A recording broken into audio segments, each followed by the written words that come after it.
जैसे आपने छात्रों देखा कि पिछले आपने 2 वीडियो में पूरा 5वां चैप्टर इन्हें कवर किया हुआ था, जो 2025 के लिए सन 2025 बोर्ड परीक्षा के लिए बहुत ही ज्यादा इंपॉर्टेंट था। इनमें से 2 क्वेश्चन तो आपके सबसे ज्यादा इंपॉर्टेंट थे। एक ओम का नियम, जैसे ओम का नियम और अनुगमन वेग के आधार पर ओम के नियम का सत्यापन। दूसरा क्वेश्चन आपका क्या था? वैद्युत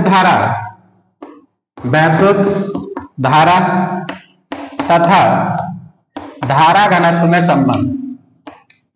धारा घनत्व में संबंध। तो ये पूरा चैप्टर ओम का नियम देख लिया, ओम के नियम का सत्यापन देख लिया आपने, वैद्युत धारा तथा वैद्युत धारा घनत्व में संबंध देख लिया। इसी प्रकार बोर्ड 2025 यानी बोर्ड परीक्षा 2025 के लिए आज का जो टॉपिक है वो है सेकंड बुक से पार्ट 5 प्रकाशिक यंत्र। पार्ट 5 प्रकाशिक यंत्र।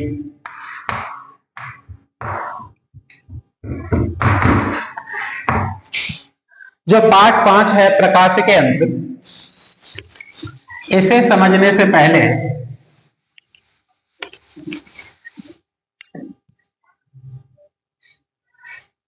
हमें आप ये बता दीजिए, जो आपने 2 वीडियो देखे, क्या कुछ उनसे आपको सीखने को मिला?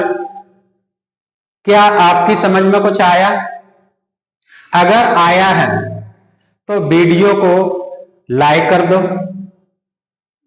इन्हें सब्सक्राइब कर दो और बेल आइकन का बटन दबा।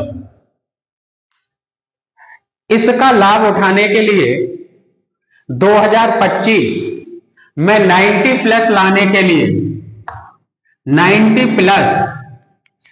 के लिए अगर आप जितना मैं यहां पर वीडियो के माध्यम से बता रहा हूं 100% आपका कोई भी क्वेश्चन इन वीडियो से अलग नहीं जाएगा। रही बात न्यूमेरिकल की, तो वो आप हमारी क्लास में आकर के कर सकते हैं, जो हमारा पता है चांडी फाटक KL कुशवाहा गार्डन के पास में। तो आज का जो टॉपिक है हम स्टार्ट करने जा रहे हैं वो है प्रकाशिक यंत्र। और प्रकाशिक यंत्र में सबसे पहले स्टार्ट कर रहे हैं हम संयुक्त सूक्ष्मदर्शी। संयुक्त सूक्ष्मदर्शी, जैसे हमने लिख दिया संयुक्त सूक्ष्मदर्शी, या इसे कहते हैं यौगिक सूक्ष्मदर्शी। यौगिक सूक्ष्मदर्शी, चाहे पेपर में संयुक्त सूक्ष्मदर्शी आ जाए या यौगिक सूक्ष्मदर्शी आ जाए, होता क्या है? तो पहले डेफिनेशन सुन लीजिए, क्या समझ में आ रहा है? राजन इधर देख लीजिए, संयुक्त सूक्ष्मदर्शी है क्या? संयुक्त सूक्ष्मदर्शी एक ऐसा प्रकाशिक यंत्र है, क्योंकि जैसे चैप्टर का नाम ही है प्रकाशिक यंत्र, तो प्रकाशिक यंत्रों के बारे में आपको समझना है। तो संयुक्त सूक्ष्मदर्शी एक ऐसा प्रकाशिक यंत्र है जिसके द्वारा छोटी से छोटी वस्तुओं के बड़े से बड़े प्रतिबिंब देखे जा सकते हैं। यानी संयुक्त सूक्ष्मदर्शी क्या है? एक ऐसा प्रकाशिक यंत्र है जिसके द्वारा छोटी से छोटी वस्तुओं के, सूक्ष्म वस्तुओं के बड़े से बड़े आकार में प्रतिबिंबों को देखा जा सकता है। फिर बात करते हैं संरचना की। बात करते हैं संरचना। संरचना क्या होती है इसकी? देखिए, संरचना में ये आपको दिख रहा होगा आपको तो लग रहा होगा कि जैसे हमने एक लाइन खींच दी। ये लाइन नहीं है। जब हम प्रकाशिक यंत्र पढ़ रहे हैं तो यहां समझ लीजिए ये है क्या। तो जैसे ये हमने लाइन खींची, इसे बोलेंगे कैसे संरचना में। इसमें धातु की एक लंबी बेलनाकार नली होती है। तो ये क्या है, एक धातु की लंबी बेलनाकार नली है। इस नली के प्रथम सिरे पर, ये जो धातु की बेलनाकार लंबी नली है, इस नली के प्रथम सिरे पर कम फोकस दूरी वाला, छोटे द्वारक वाला एक छोटा उत्तल लेंस लगा होता है, जिसे अभिदृश्यक लेंस कहते हैं। जिसे अभिदृश्यक लेंस कहते हैं। नाम दे दिया L1 और इसका प्रकाश केंद्र O कह दिया। देखिए संरचना में, इसमें धातु की एक लंबी बेलनाकार नली होती है। इस नली के प्रथम सिरे पर कम फोकस दूरी वाला, छोटे द्वारक वाला एक छोटा उत्तल लेंस लगा होता है, जिसे अभिदृश्यक लेंस कहते हैं।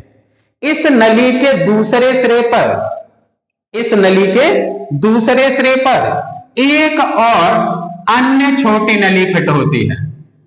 तो हमने क्या किया उधर कि इस नली में एक नली और फिट कर दी, जिसके बाहरी सिरे पर, बाहर वाले सिरे पर एक उत्तल लेंस और लगा दिया।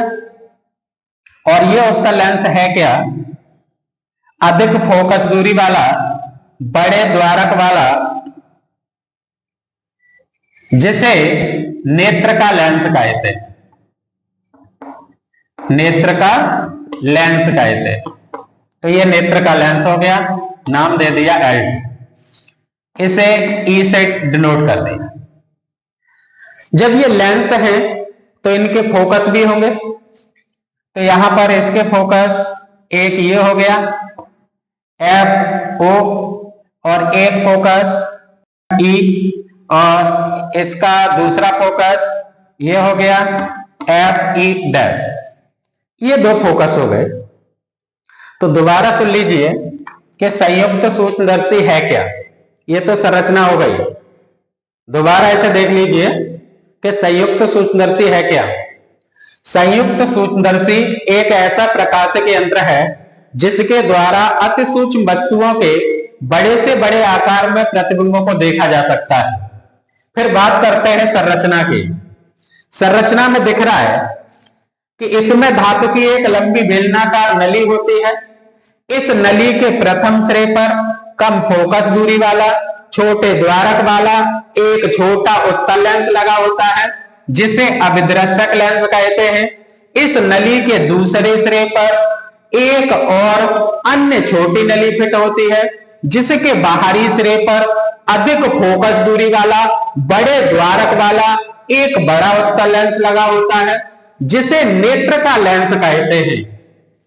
जिसे नेत्र का लेंस कहते हैं। और नेत्र का लेंस के फोकस पर क्रॉस तार लगे रहते हैं, जिसकी सहायता से इसे आगे पीछे खिसकाकर व्यवस्थित किया जा सकता है। तो उम्मीद है कि संरचना सबको क्लियर हो गई होगी। यानी क्लियर हो गई ना संरचना। अब बात करते हैं प्रतिबिंब का बनना। इसके बाद कौन सी हेडिंग आएगी, प्रतिबिंब का बनना। प्रतिबिंब, प्रतिबिंब का बनना। चाहे प्रतिबिंब का बनना हेडिंग डाल दीजिए या किरण आरेख हेडिंग डाल दीजिए। प्रतिबिंब के बनने में क्या लिखेंगे आप, यहां देख लीजिए। पहले किरण आरेख खींच के दिखा देते हैं। यानी प्रतिबिंब का बनना, प्रतिबिंब का बनना। ठीक, क्या ये दिख रहा है आपको, ये दिख रहा है क्या? तो प्रतिबिंब के बनने में सबसे पहले इसका किरण आरेख खींचते हैं। तो एक वस्तु ले लेते हैं, अदृश्यक लेंस के प्रथम फोकस FO से कुछ दूरी पर एक वस्तु रख देते हैं और इस वस्तु का नाम दे दिया हमने ए बी। वस्तु के बी सिरे से एक प्रकाश की किरण मुख्य अक्ष के समांतर आपतित करते हैं। अवदृश्यक लेंस के अपवर्तन के पश्चात ये प्रकाश किरण इसके द्वितीय फोकस FO' से होकर सीधी अपवर्तित हो जाती है तथा दूसरी प्रकाश की किरण इसके प्रकाश केंद्र O से सीधी अपवर्तित होती है तथा अपवर्तन के पश्चात ये दोनों किरणें जिस बिंदु पर मिलती हैं वही इसका प्रतिबिंब बन जाता है और इस प्रतिबिंब का नाम होता है A1B1। क्या नाम दे दिया? A1B1। अब ये जो A1B1 प्रतिबिंब बना, यह प्रतिबिंब नेत्रका लेंस के लिए एक आभासी वस्तु का कार्य करता है। तो अब नेत्रका लेंस द्वारा A1B1 का इस तरह से ये और यहां से इसके द्वितीय फोकस से ये यहां पर मिल रही हैं दोनों किरणें।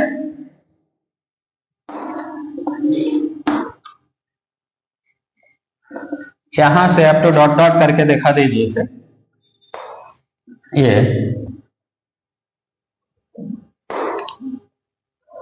यहां पर इसका ये प्रतिबिंब बन गया, इसे नाम दे देते हैं A2 B2, ये नाम दे दिया। यहां पर देख लीजिए, ये कोई व्यक्ति यहां से देख रहा है, ये नेत्र बना दिया, ये इसका किरण आरेख हो गया प्रतिबिंब का बनना। अब इधर सुन लीजिए, प्रतिबिंब का बनना है क्या बेटा? कैसे लिखेंगे प्रतिबिंब के बनने में? तो सुनिए पहले। माना चित्र में L1, L2 क्रमशः अभिदृश्यक लेंस तथा नेत्रका लेंस दर्शाए गए। क्या कहा हमने? माना चित्र में, ये जो चित्र दिख रहा है आपको, इसमें माना चित्र में L1, L2 क्रमशः अभिदृश्यक तथा नेत्रका लेंस दर्शाए गए। पुनः माना अभिदृश्यक लेंस के प्रथम फोकस FO से कुछ दूरी पर AB एक वस्तु स्थित है। वस्तु के B सिरे से मुख्य अक्ष के समांतर एक प्रकाश किरण आपतित होती है और अपवर्तन के पश्चात द्वितीय फोकस से होकर निकल जाती है तथा दूसरी प्रकाश की किरण इसके प्रकाश केंद्र O से सीधी आपतित होकर अपवर्तित हो जाती है। इस प्रकार दोनों अपवर्तित किरणें एक दूसरे को जिस बिंदु पर प्रतिच्छेद करती हैं, वहां वस्तु AB का A1B1 उल्टा वास्तविक प्रतिबिंब प्राप्त हो जाता है। यह प्रतिबिंब अभिदृश्यक लेंस के प्रथम फोकस FO' तथा नेत्रका लेंस के प्रथम फोकस, यहां देख लीजिए दोबारा, यह प्रतिबिंब अभिदृश्यक लेंस के द्वितीय फोकस FO' तथा नेत्रका लेंस के प्रथम फोकस FE के बीच प्राप्त होता है। नेत्रका लेंस के लिए A1B1 एक आभासी वस्तु का कार्य करता है। अब ये A1B1 नेत्रका लेंस L2 के लिए एक वस्तु का कार्य कर रहा है। तब नेत्रका लेंस द्वारा A1B1 का A2V2 सीधा आभासी तथा वस्तु के सापेक्ष उल्टा तथा बड़ा प्रतिबिंब प्राप्त होता है। अब इसके बाद हेडिंग आती है आवर्धन क्षमता। कौन सी हेडिंग आती है? आवर्धन क्षमता। क्या जो हमने नीचे लिखा, क्या ये दिख रहा है आपको? नीचे दिख रहा है। आवर्धन क्षमता होती क्या है? देखिए, हम हिंदी में नहीं लिख रहे, हम बोल के बता रहे हैं। आवर्धन क्षमता का मतलब होता है अंतिम प्रतिबिंब द्वारा नेत्र पर बना दर्शन कोण तो यहां हिंदी में लिखना है, चलो लिख देते हैं। अंतिम प्रतिबिंब द्वारा नेत्र पर बना दर्शन कोण बट्टे वस्तु द्वारा नेत्र पर बना दर्शन कोण, वस्तु द्वारा नेत्र पर बना दर्शन कोण। ये इसकी आवर्धन क्षमता का सूत्र होता है। आवर्धन क्षमता को m से दिखाते हैं, तब समझिए यहां से m बराबर क्या होगा, m बराबर बीटा। तो अंतिम प्रतिबिंब द्वारा नेत्र पर बना ये दर्शन कोण, इसे बीटा मान लेते हैं और इसे अल्फा मान लेते हैं। तो हमने यहां पर लिख दिया कि बीटा अपॉन वस्तु द्वारा नेत्र पर बना दर्शन कोण अल्फा, दोनों में tan ले लीजिए तो क्या हो जाएगा, m बराबर tan beta upon tan alpha. अब यहां से वैल्यू निकाल लीजिए। सबसे पहले tan अल्फा की वैल्यू निकालिए। तो tan अल्फा के लिए यह चित्र बना देते हैं। क्या है ये, AB वस्तु है। जब ये वस्तु है तो ये कोई O है, तो यहां पर ये कोण बन रहा है, इसे कहेंगे अल्फा, ठीक। और इसे कह दिया कि ये D है। क्या है, ये D है, ठीक।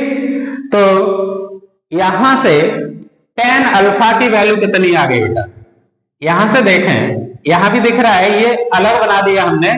tan अल्फा की वैल्यू कितनी आ गई, तो आप जानते हैं tan थीटा बराबर क्या होता है। tan थीटा बराबर होता है लंब बट्टे आधार। तो लंब कितना है, AB अपॉन आधार कितना है, AO। तो ये tan अल्फा समझ में आ गया। इसके बाद tan बीटा की वैल्यू निकालें, तो इसके लिए इस त्रिभुज का यूज कर लीजिए।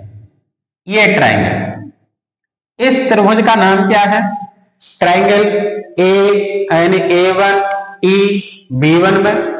तो इस ट्राइंगल में तो यहां लिख दें ट्राइंगल A1B1E में क्या होगा, tan बीटा बराबर, तो ये हो जाएगा लंब बट्टे, लंब कितना है A1B1 अपॉन आधार, आधार कितना है A1E। क्या ये बात समझ में आ गई। आवर्धन क्षमता के लिए tan बीटा और tan अल्फा की वैल्यू रख दीजिए।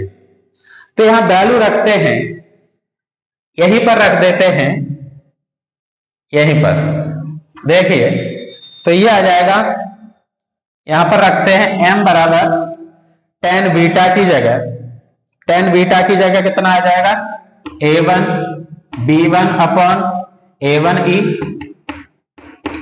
अपॉन tan अल्फा की जगह यहां से वैल्यू उठा लो, AB अपॉन AO। AO का मान कितना है, -D, तो यहां पर -D रख दो। तो अब ये भिन्न के नीचे भिन्न लिखा है, तो इसे क्रॉस मल्टीप्लाई कर दो। क्या बन जाएगा, यहां पर ये बन जाएगा A1B1 अपॉन A1E और इंटू -D अपॉन AB। क्या ये बात समझ में आ गई, क्लियर। अब ऐसा कर लीजिए, A1B1 के नीचे AB को ले आइए, -D के नीचे A1E को लेके जाइए। m बराबर कितना बनेगा, यहां m बराबर A1B1 अपॉन AB बराबर -D अपॉन A1E। यहां तक भी समझ में आ गया। अब बस वैल्यू यहां से रखिए, चित्र को देखते हुए, बिल्कुल, इसलिए चित्र को समझना बहुत जरूरी था। यहां है A1B1, तो A1B1 है क्या, ये अभिदृश्यक लेंस द्वारा बना प्रतिबिंब। तो अभिदृश्यक लेंस द्वारा बना प्रतिबिंब जब A1B1 है, तो सभी छात्र इस बात को जानते हैं कि प्रतिबिंब की दूरी को V से दिखाता है और इसका जो प्रकाश केंद्र O है तो इसलिए इसे कहेंगे VO या V नॉट। तो ये अवदर्शक लेंस के प्रतिबिंब की दूरी हो गई। तो A1 B1 की जगह क्या रख देंगे? VO। क्या रख देंगे? VO। और आप जानते हैं इधर की सभी दूरियां किसमें होती हैं? प्लस में, तो इसलिए प्लस में आ जाएगा। अब फिर बात आई AB, और AB क्या है? अवदर्शक लेंस के लिए वस्तु की दूरी, और वस्तु की दूरी को कैसे दिखाता है बेटा? U से, तो इसे कह देंगे UE, सॉरी UO या U नॉट। क्या कह देंगे बेटा? U नॉट या UO। ये भी बात समझ में आ गई। लेकिन ये क्या है? इस लेंस के इधर की दूरी है और इधर की दूरी को किस में दिखाते हैं? माइनस में, तो इसे माइनस में रख देंगे। और क्या चाहिए हमें? A1E। A1E यहां से देख लीजिए, A1 ये है, E ये है। तो इस नेत्र का लेंस के लिए A1E क्या हो गया? ये इसके लिए ये वस्तु का कार्य कर रहा है, तो वस्तु की दूरी, और इसे क्या कह देंगे आप? UE। और ये भी लेंस के किधर है? ये भी लेंस के किधर है? लेफ्ट में। ये भी लेफ्ट में है, तो ये भी दूरी कैसी होगी? नेगेटिव। वैल्यू रखिए अब यहां पर, ऊपर रख दें, वैल्यू को ऊपर रख दें। तो देखिए m बराबर क्या बनेगा बेटा?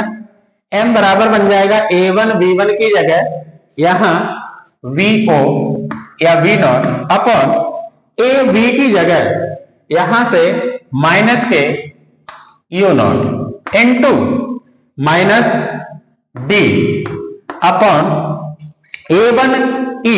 A1E ये वैल्यू है और ये वैल्यू भी नेगेटिव, माइनस UE। माइनस से माइनस कैंसिल, तो m बराबर कितना आ गया? Minus V not upon U not into D upon UE। इसे कह दें समीकरण 1। क्या कह दें इसे? समीकरण 1 कह दें इसे। और आपने देखा कि ये इसकी आवर्धन क्षमता का सूत्र आ गया। लेकिन ये सूत्र है क्या? इसकी आवर्धन क्षमता का व्यापक सूत्र है। संयुक्त सूक्ष्मदर्शी की आवर्धन क्षमता का ये क्या है? व्यापक सूत्र।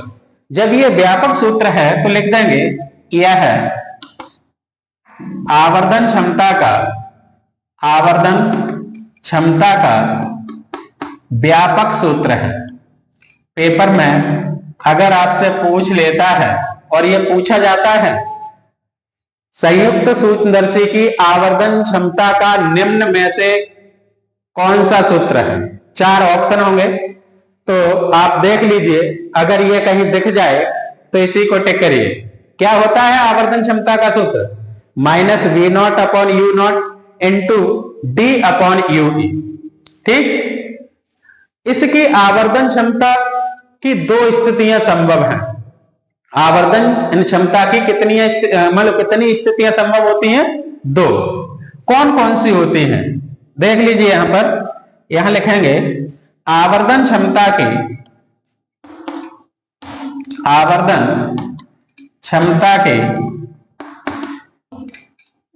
2 स्थितियां संभव होती हैं।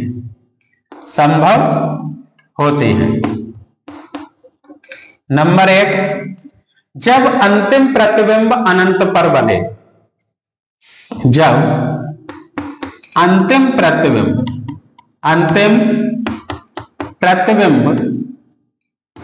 अनंत पर बने। हाँ बेटा, पहली कंडीशन क्या है? ये जो अंतिम प्रतिबिंब है ये कहां पर बनना चाहिए? अनंत पर। जब बेटा एक बात सोचिए, ये अंतिम प्रतिबिंब जब अनंत पर बनेगा तो इसके लिए ये वस्तु का कार्य कर रही है A1 B1, तो ये वस्तु कहां पहुंच जाएगी? इसके फोकस पर। कहां पहुंच जाएगी? फोकस पर। जब फोकस पर पहुंच जाएगी तब क्या कंडीशन होगी बेटा? कि जहां UE है, UE बराबर कितना हो जाएगा बेटा? ये हो जाएगा FE के बराबर। UE किसके बराबर हो जाएगा? एफ ई के। तो जहां यू ई लिखा है एफ ई रख दीजिए। तो आवर्धन क्षमता बराबर ये हो जाएगा minus v naught upon u naught into d upon F e. ये बात समझ में आ गई बेटा? ये बात समझ में आ गई? क्लियर? जो बॉक्स में लिखा है क्या बात समझ में आई? जब अंतिम प्रतिबिंब अनंत पर बने तो संयुक्त सूक्ष्मदर्शी की आवर्धन क्षमता का सूत्र क्या होता है? Minus v naught upon u naught into d upon F e. F e समझ में आ रहा है? एफ ई है क्या? इस नेत्र का लेंस की फोकस दूरी है। ठीक। नंबर दो में क्या है? जब अंतिम प्रतिबिंब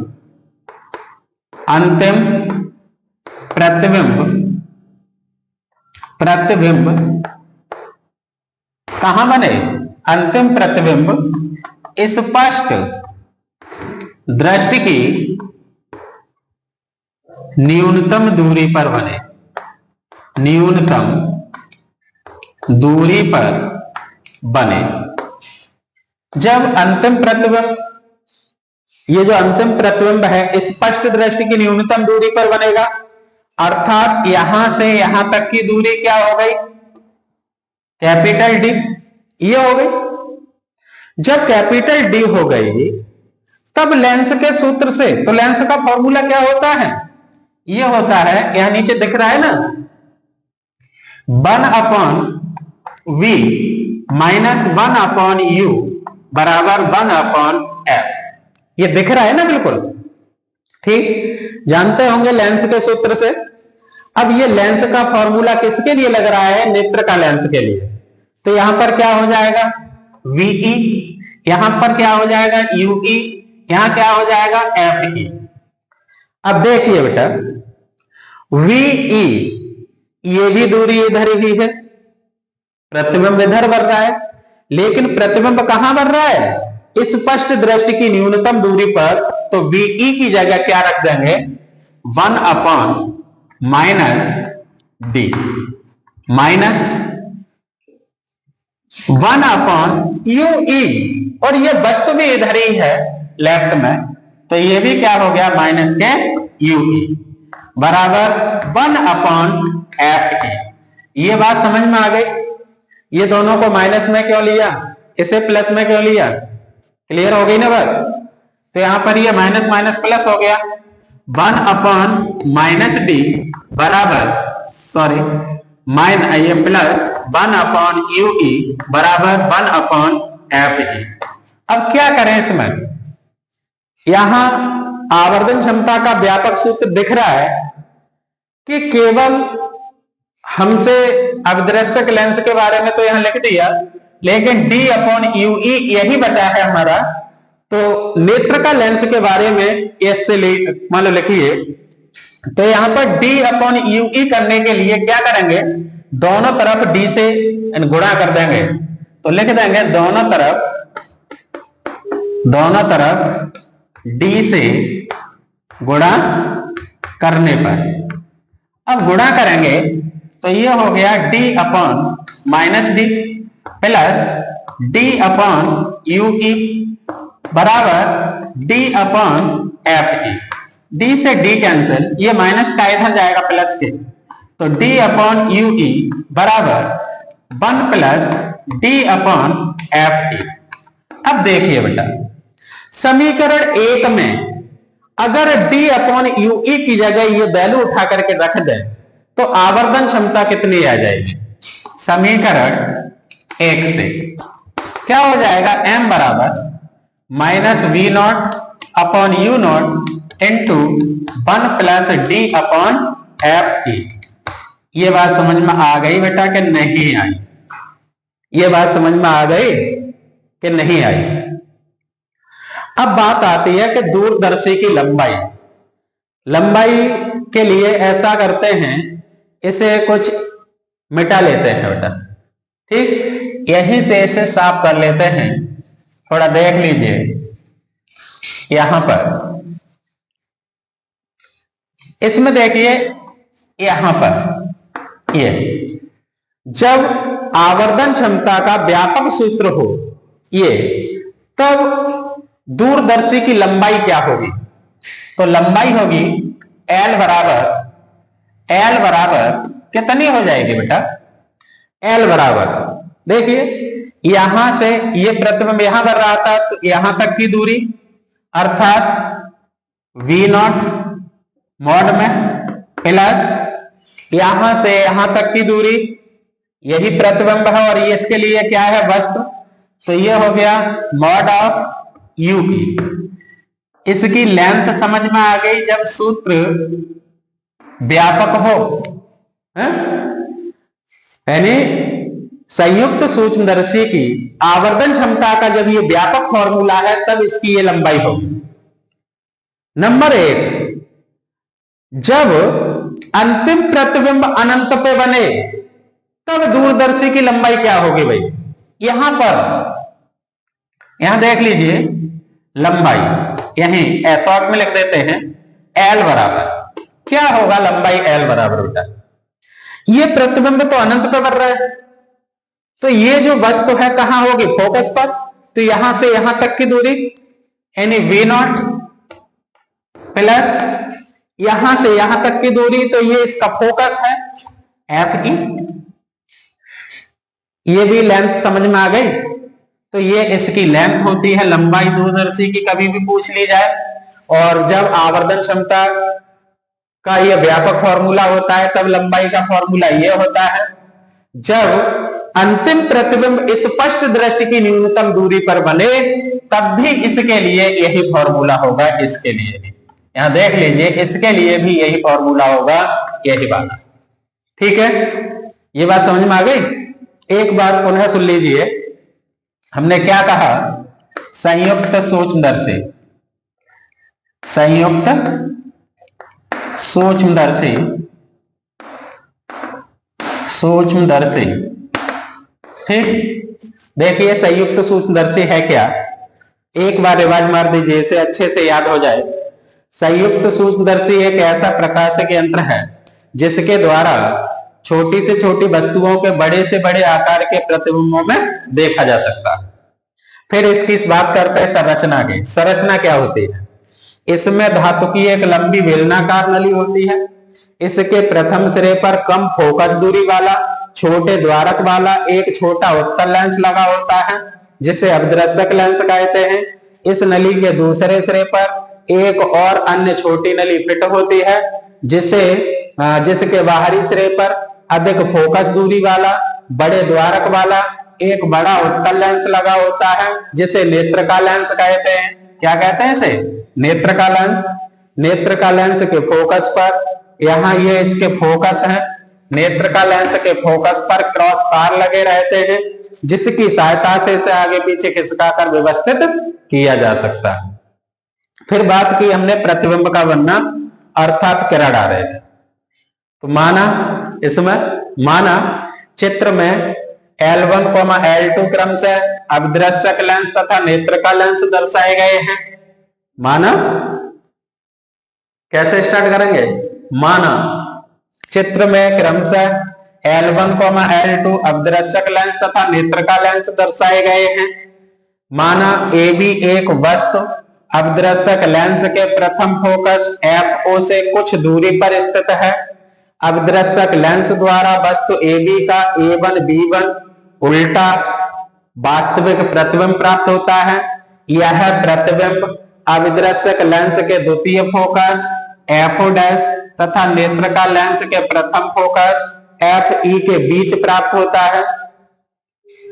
A1, B1 नेत्रका लेंस के लिए एक आभासी वस्तु का कार्य करता है। अतः नेत्रका लेंस द्वारा A1, B1 का A2, B2 उल्टा वास्तविक तथा वस्तु के सापेक्ष सीधा प्रतिबिंब, बिल्कुल अपोजिट क्या गए, यानी नेत्रका लेंस द्वारा A1, B1 का A2, B2 सीधा आभासी तथा वस्तु के सापेक्ष उल्टा प्रतिबिंब प्राप्त होता है। फिर हमने बात की इसकी आवर्धन क्षमता की। तो आवर्धन क्षमता क्या होती है? अंतिम प्रतिबिंब द्वारा नेत्र पर बना दर्शन कोण तथा वस्तु द्वारा नेत्र पर बना दर्शन कोण। m बराबर बीटा अपॉन अल्फा। यहां दोनों तरफ tan ले लीजिए, सॉरी ऊपर नीचे tan ले लीजिए, तो m बराबर tan beta upon tan alpha हो गया। ट्राइंगल A1 B1 E में tan बीटा की वैल्यू निकाल ली, यहां से OAB में यहां से tan अल्फा की वैल्यू निकाल ली आपने। ये दोनों वैल्यू उठा करके यहां रख दी, तो m बराबर A1 B1 upon A1 E आ गया, AB अपॉन माइनस डी आ गया, क्रॉस मल्टीप्लाई कर लीजिए इनका, तो m बराबर A1 B1 अपॉन AB बराबर minus D upon A1 E आ गया। यहां से ये वैल्यू निकाल के सब रख दी गई हैं और बस इसे सॉल्व कर लिया गया है। तो शायद उम्मीद है कि ये आपको अच्छे से समझ में आ गया होगा।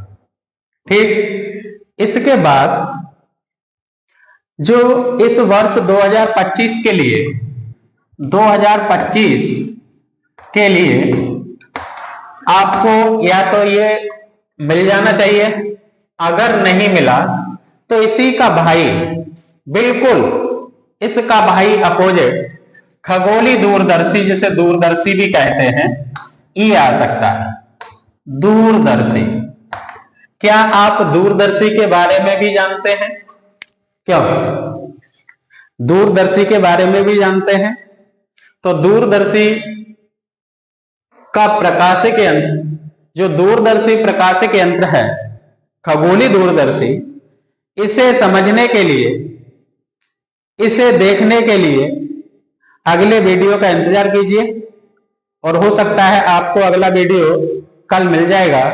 तब तक के लिए धन्यवाद, थैंक यू।